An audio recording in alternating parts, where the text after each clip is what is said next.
Well, good morning, Heritage family. What a joy it is for us to kick off a new week together, to be able to encourage one another and to help one another to continue running this race with Jesus, which is what we're talking about in this series. I am so glad that I get to share this time with you and that that you've been a part of this worship time with us, whether you're here in person or tuned in online. Thank you so much for being a part of this. And if you're one of our guests, let me introduce myself. I'm Paulk, and I am wanting you to know that our church family is enthusiastic about helping people take next steps with Jesus. And so we're thrilled that you might have the chance to be on that journey with us. Speaking of next steps with Jesus, I am celebrating today. There's a whole row of my Pierce and Maloney family friends back here who are gathered because today, one of our middle school students, Autumn, has decided today's the day that she is going to commit her life to Jesus. And so right after this service, yeah, that's right, we can give Autumn our encouragement. So right after this service is over, they're going to make their way out to the baptistry in the lobby out there, and in just a few minutes after the service is dismissed, I'd love for as many of you as possible to gather around and celebrate this special moment for that family with us. You know, we have had one of the most eventful weeks in our community in recent memory. Over the past 7 days, I know time flies, but there's been a lot of really big things that have happened. It seems almost like, further away to me at this point, but it was just 6 days ago that we had the solar eclipse, this moment when our community was in this path of totality and all these people, traveled in from distant places to come and see it in our area. And, we all went outside with the funny glasses and did the thing that your teachers always told you not to do. We looked right at the sun, and it was just amazing to think about how small we are and how big everything out there is, and in the grand scheme of things, just kind of that perspective of the universe. And just when it seemed like there couldn't be anything bigger than a solar eclipse to happen to our community, HEB opened, and so another huge event in the life of our community. I mean, somehow it seems to have affected almost as many people around here, and I haven't even been in the store yet. I keep driving by and seeing there's no room for another truck in the parking lot, so I'm just going to have to wait until all of the initial excitement wears out. And then, as if those big events weren't enough for 1 week in our community, this is also a NASCAR weekend up at Texas Motor Speedway, just a couple of miles up the highway. And so there's all sorts of visitors in town and RVs all over the interstate, and there's unusual aircraft taking off and shows and demonstrations that are going on, and lots of folks, including some people from our church, I'm sure, who are up at the Speedway, who are camping out and enjoying all the festivities that are going on there all weekend long. In the years that I've lived in Fort Worth, I've been to 2 races at the Motor Speedway. At 2 times that friends have given me tickets to go to a race. Once it was to one of the open wheel, the IndyCar style cars, and then the second time to one of the truck races. And both times that I went with groups of people who were new to the experience, including myself. I don't know just a ton about motor racing like that, and so we were all kind of rookies to this thing. And so we showed up, just eager to see what all the fuss was about, and we went and we, got concession stuff and went and sat down in our assigned seats, and we sat in this long row, and we're, getting excited until we hear the words, "Gentlemen, start your engines," and then that was as if that was the last opportunity we had to talk to one another. Those of you who have been to a race there know what I'm talking about when I say it's hard to communicate with your friends, hard to communicate with the other people on your row after those cars have already been started, because it is incredibly noisy in that environment. I mean, you can hardly believe how loud those race cars and race trucks really are. They are so loud that everybody in the place needs significant hearing protection, and it makes it really, really difficult to carry on any kind of ongoing conversation. In fact, my memory is that during those 2 races, for the very first couple of laps, we tried to yell at one another to communicate, but it just wasn't working. In fact, it was comical how pitifully we were communicating with one another. And so in the end, we all just kind of sat there with 100,000 of our closest friends just facing forward, not talking at all, And we're staring at the race because it's too difficult to communicate. Now, I know that there are some electronic, options that are available to communicate with your friends, but we didn't have those. And of course, a racetrack is not the only place or the only situation where your surroundings can get so deafeningly loud that it becomes hard to concentrate. I mean, this could happen to you in a lot of places, concerts or job sites or school cafeterias or whatever. But when you're in a loud environment like that, sometimes it seems like the only way to successfully communicate is to just try to get louder, right? I mean, it's like you're surrounded by noise, but you need to be heard. And so the only option that seems obvious is to try to be louder than the noise. And that becomes a problem that compounds on itself. You got a whole bunch of people trying to be louder than louder than louder than louder. There's been a few times I've volunteered at my kids' school during, elementary school during a school day, and that always includes a tour of duty in the lunchroom. You got to go be a monitor in there. And the lunchroom always ends up being one of those noisy places. And it's not because the kids are being unruly. It's just because there's 200 conversations going on at the same time in an enclosed space, and everybody's trying to be heard.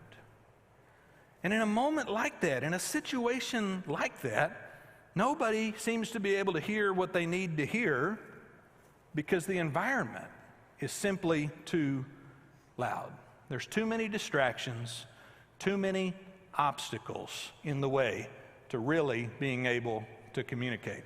And distractions and obstacles to paying attention is what we're talking about together today. Last week we kicked off a series of messages through the book of Hebrews, which is in the New Testament portion of your Bible. And Hebrews is really an ancient sermon that was preserved by the earliest Christians so that they could pass it down to be a benefit to the generations that came after them. And Hebrews is this extended sermon, like it's actually longer than one of mine. Hard to believe, right? I know. But it covers a lot of theological ground. It's got some really complex topics that it's trying to address. But one of the most basic arguments that Hebrews is making is that God is communicating with us. One of the most simple, I think I have a slide for this, one of the most basic arguments that Hebrews is trying to make is that God is engaging, interfacing with humanity, and in fact, God has been doing this for a long time. And if you think about it, that's really kind of a profound thing to say. It's a profound idea in light of all of the different ways that human beings have historically thought about religion. Because in the scope of human history, people have come up with all sorts of explanations and stories and myths and legends about the causes of the different powerful things that happen in the world around us. I mean, humans have created stories to explain frightening forces that they see in nature, weather events, volcanoes, earthquakes, tsunamis, all of that kind of stuff. Civilizations all over the world have adopted theories about the otherworldly drama and the decisions that are influencing life on earth. Think back to everything you ever heard or read or studied or watched about Greek mythology or about tribal religions all over the world, and there's usually a pattern where humans are speculating, imagining how and why the gods are inflicting various conditions on humanity. Why is there a drought? Why is there a plague? Why is there all of these different problems that are going on? And then as the religion gets established, the humans try to figure out, how are we going to appease the gods to make the bad stuff stop and the good stuff keep going?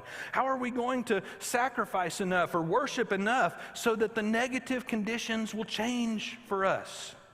And there's this assumption among so many of those religious explanations, there's this assumption that the gods must kind of feel indifferent or disinterested or a little bit annoyed by or aggressive towards humans. And so the humans have to work to try to get on the God's good side, to try to get the God's attention, to try to curry the God's favor. But Christianity makes a different claim. Christianity is claiming a different story. Christianity makes a claim about the spiritual world that's altogether different from those other faiths and philosophies. Christianity says that in the spiritual realm beyond what we can see, there is a God over everything who actually cares. A God who is actually sympathetic.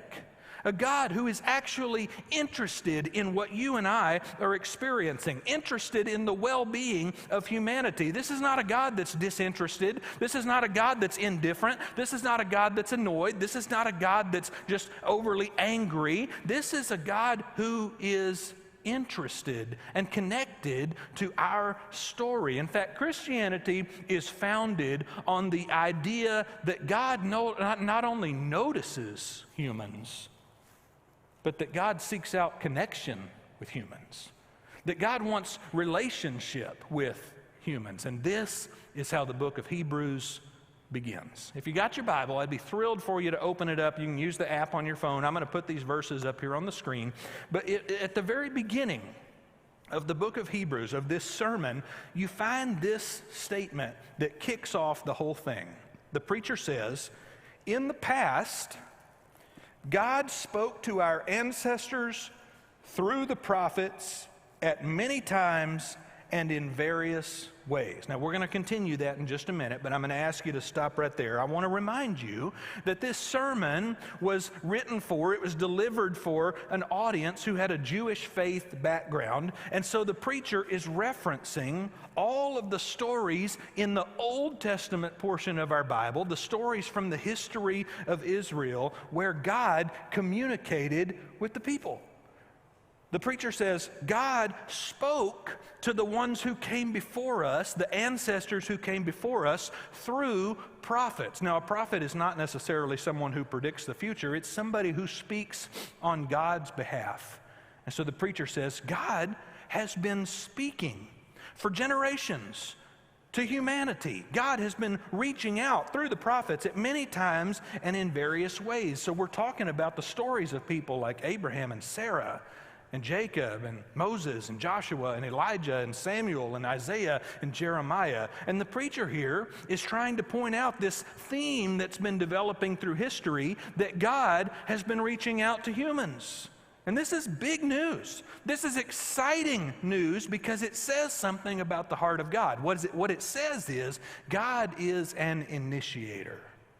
God is not just sitting back waiting on the humans to figure it out and unlock the right code or the right system of communications to be able to get God's attention. This message says God is starting the conversation, which is vastly different from what so many other stories about the supernatural realm have told us. Hebrews says God has been reaching down to us. And if you study the Old Testament, what you find is that every time God reaches out, every time God reaches down, every time God starts a conversation, it's a conversation about a relationship. It's a conversation about wanting to be connected to us. And there are hundreds of Old Testament passages that I could point you to demonstrate what I'm talking about. I chose just one for us in Exodus chapter 6. And this is a moment when the people of Israel are enslaved in Egypt, and God says to them, speaks to them through the prophet Moses and says, I am the Lord, and I will bring you out from under the yoke of the Egyptians. I will free you from being slaves to them, and I will redeem you with an outstretched arm and with mighty acts of judgment. Which is to say, God is saying, I see what you're going through. I care about your struggle. I care about your suffering. I'm going to do something about it. And then it goes on in verse 7, and he says, I will take you as my own people, and I will be your God. And then you will know that I am the Lord your God who brought you out from under the yoke of the Egyptians. And in these two verses, what God is saying is, I feel compassion. I have an interest. I want to have connection, and I want our connection to be ongoing. I want you to continue to be connected to me.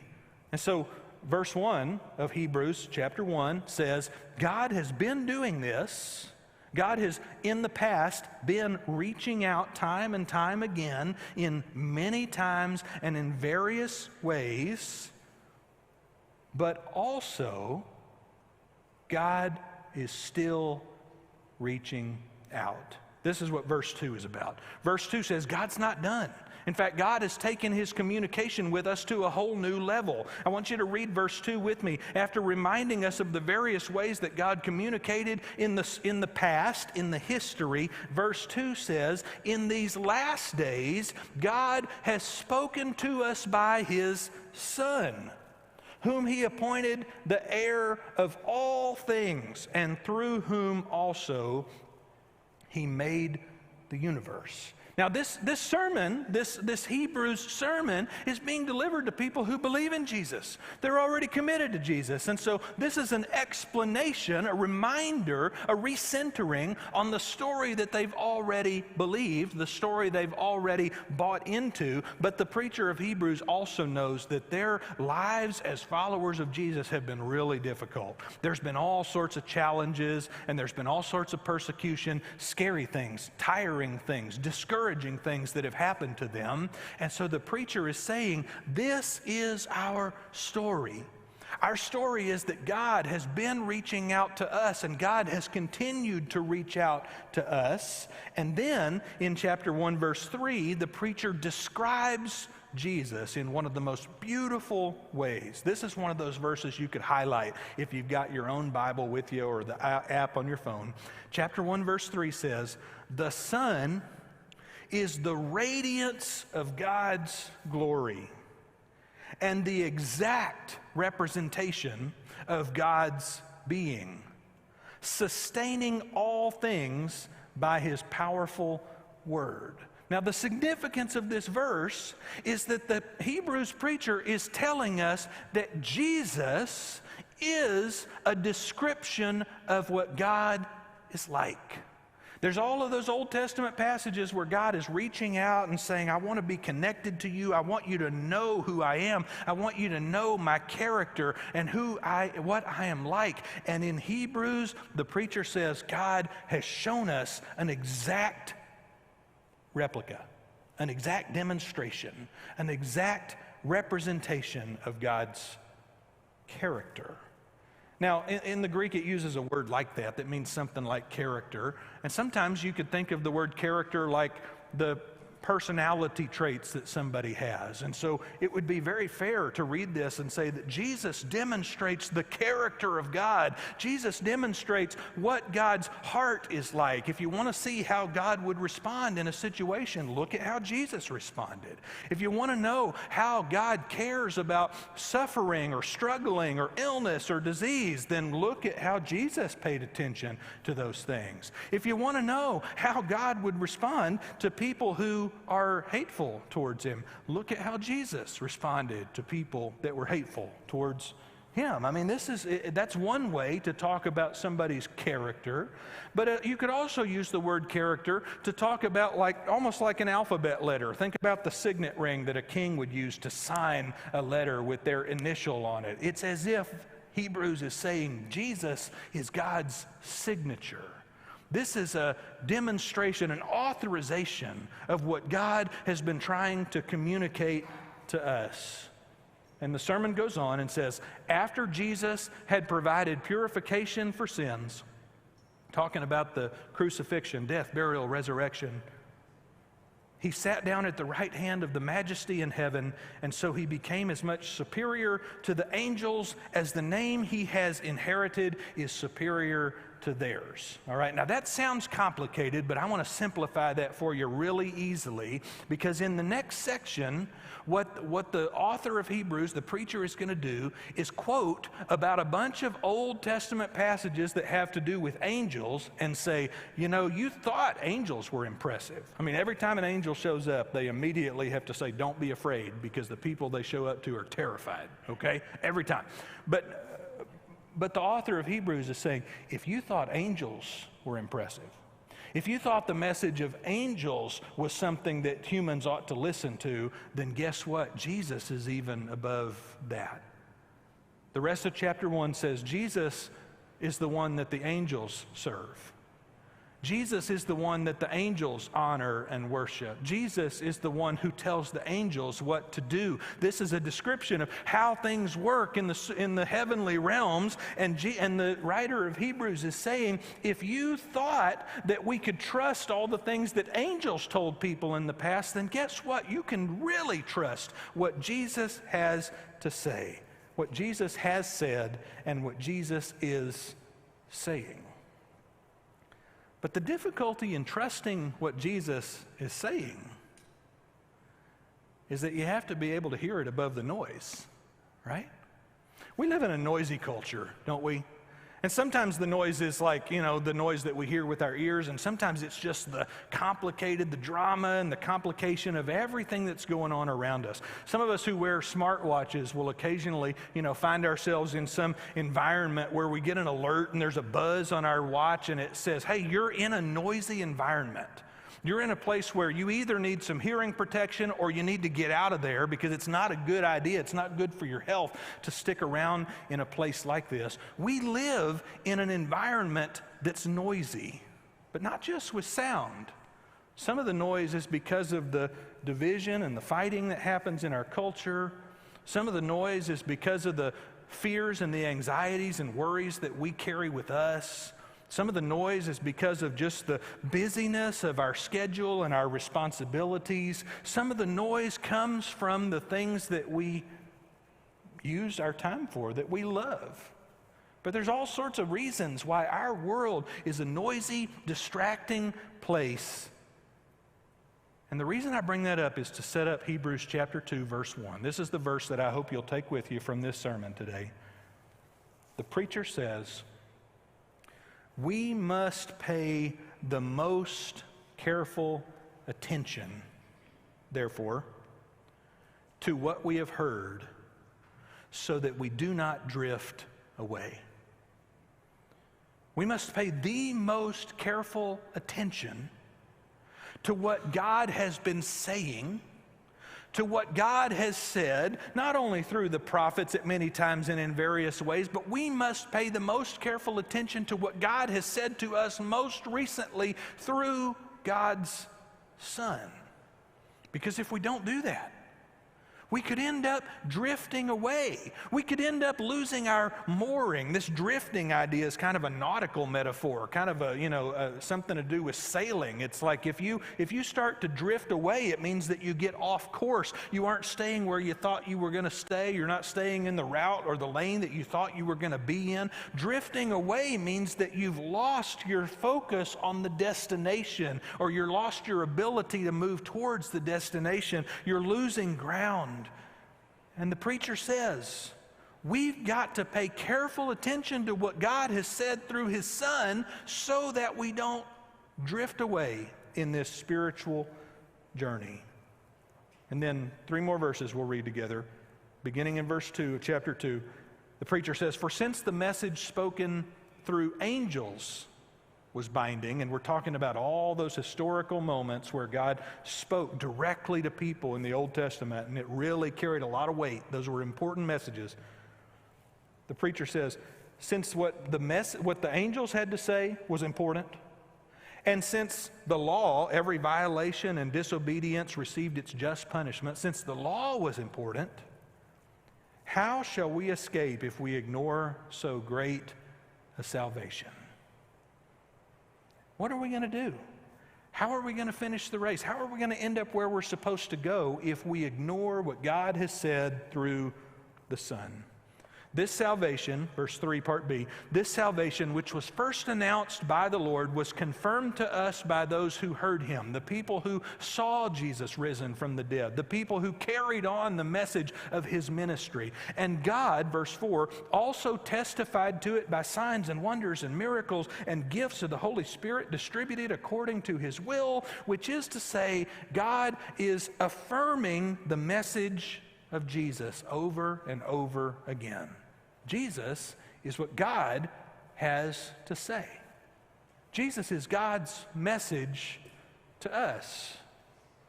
And we ought to pay attention, but it's hard, isn't it? A couple of years ago, I picked up this pair of earbuds that have this feature on them called active noise cancellation. Some of you are familiar with this technology. You've got these headphones that stick into your ears, and they have a rubberized tip, so they create a good seal that sound doesn't get in all that well. But they also have a microphone on the outside that listens to the environment that you're in. And so if you're on a plane where the engines are right outside the window and it's really noisy, there's this loud hum and all of the announcements and all the commotion that's going on, or if you're in some other loud environment like a coffee shop or whatever, the earbuds are listening to those sounds and generating sound waves that are the exact opposite waves of the ones that you would hear, and playing those for you so that it cancels out some of the distracting noise. It's amazing technology, and I have described everything I know about it to you right there. I don't know anything else about how to explain how it works. But when I'm on a plane or in some noisy environment and I turn on that active noise canceling on my earbuds, it's amazing to me how suddenly the noise goes away. Suddenly I'm able to pay attention to the phone call that I'm on, or to the podcast that I'm listening to, or just to the silence. And I turn on that noise cancellation, and instead of just trying to get louder, instead of just cranking up the volume and making things louder than the environment around me, suddenly I'm able to put myself in an environment where I can hear at a comfortable level, where I can pay better attention, where my brain can focus. And the question we've got to ask ourselves here as we begin this journey through Hebrews is, what's it look like in our lives? What's it look like in your schedule? What's it look like in your routine to pay the closest attention, the most careful attention to what Jesus has to say? What's it look like in your schedule to make room so that the noise is not so deafening that you can't hear anything from what God is trying to tell you? Because God's reaching out. God is communicating. God is initiating. God is starting the conversation, and has been doing this for generations and continues to do this, continues to affirm the message of Jesus and to reinforce the message of Jesus through the work of the Holy Spirit. God continues to reach out, and the problem we have is that the world is so noisy that it's just hard to hear. How do we pay the most careful attention to Jesus? My son had a track meet this week, and as track parents know, you go and you wait and you wait and you wait until just the event comes up. So I got to watch a lot of different middle school and high school runners run their races. And as we're sitting there, overlooking the track and the football field in the center, one of the most inspiring things I saw, especially on those long distance races where they have lap after lap after lap, there would be these coaches who would be in the infield standing on the football field, and they would run over to one sideline, and as their runner came by, they would be yelling inspiring, motivational messages. They would be telling them about how great they were doing and what pace they were running and what status they were and how much just a little bit of burst of energy it would take for them to overtake one more runner ahead of them. And then as that runner went by, the coach would run across the field and go to the other sideline, and when the runner came around the turn, the coach would be waiting there to tell them about how they were doing and to give them more inspiration and more motivation. And you saw these runners getting tired and wearing out, and their energy was drained, but then they would get around that turn over there by their coach, and suddenly you'd see a little spark. You'd see somehow a little bit of increased speed. Somehow they'd pick their head up when they were starting to begin to droop. You noticed that as they paid careful attention to what the coach had to say, they made better progress in the race. And this has got to be our story. This has got to be our strategy. Because as we discussed last week, and as we will discuss through this entire study of Hebrews, the Christian race really is a marathon. It really is an experience that's going to require spiritual stamina and commitment and recommitment and redecision and endurance and perseverance. It really is a race that's going to take all we've got until we reach the finish line. And there's a danger of veering off course. There's a danger of drifting away. But Hebrews chapter 2, verse 1 reminds us that if we will pay the most careful attention to what God is saying, pay the most careful attention to what we have heard in the past and what we have heard in the message of Jesus and what we are hearing through God's Spirit, if we will pay the most careful attention, we can keep making the next step. We can keep moving forward. And so how about you? How are you going to pay the most careful attention to Jesus? I think it starts with figuring out a way to tune out some of the noise. It starts with figuring out a way to cancel out some of the noise so that you can hear what God has been speaking all the time. We got to tune out the noise, and that's a hard thing to do. It's something we got to learn to do together. It's a decision we have to make to prioritize this in our schedule. It's not going to come easily, but it is going to come, and it's going to come in community.